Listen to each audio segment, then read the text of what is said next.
jadis, lisons l'histoire, Adam connut Ève, sa femme. Elle conçut et enfanta Caïn, et elle dit, j'ai formé un homme avec l'aide de l'Éternel. Elle enfanta encore son frère Abel. Abel fut berger et Caïn fut laboureur.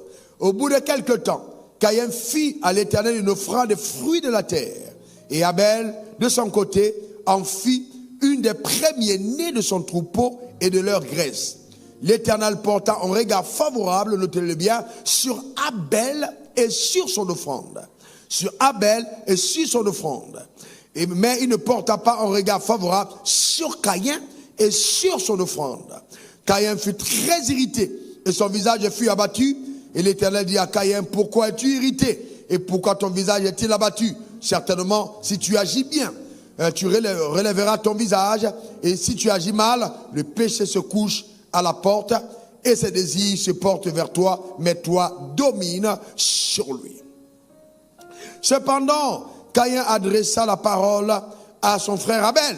Mais comme ils étaient dans les champs, Caïn se jeta sur son frère Abel et le tua. L'Éternel dit à Caïn, où est ton frère Abel? Il répondit, je ne sais pas, suis-je le gardien de mon frère? Et Dieu dit, qu'as-tu fait? La voix du sang de ton frère crie de la terre jusqu'à moi. Voyez-vous, cette histoire est vraiment une histoire extrêmement puissante. Vous allez donc comprendre, parce que quand nous lisons la Bible, pourquoi est-ce que, quand on a posé à Jésus quel était le plus grand commandement de la loi, sa réponse fut très claire. Et il a dit, le plus grand commandement de la loi est le suivant. Tu aimeras le Seigneur ton Dieu de tout ton cœur, de toute ton âme, de toute ta force et de toute ta pensée, et tu aimeras ton prochain comme toi-même.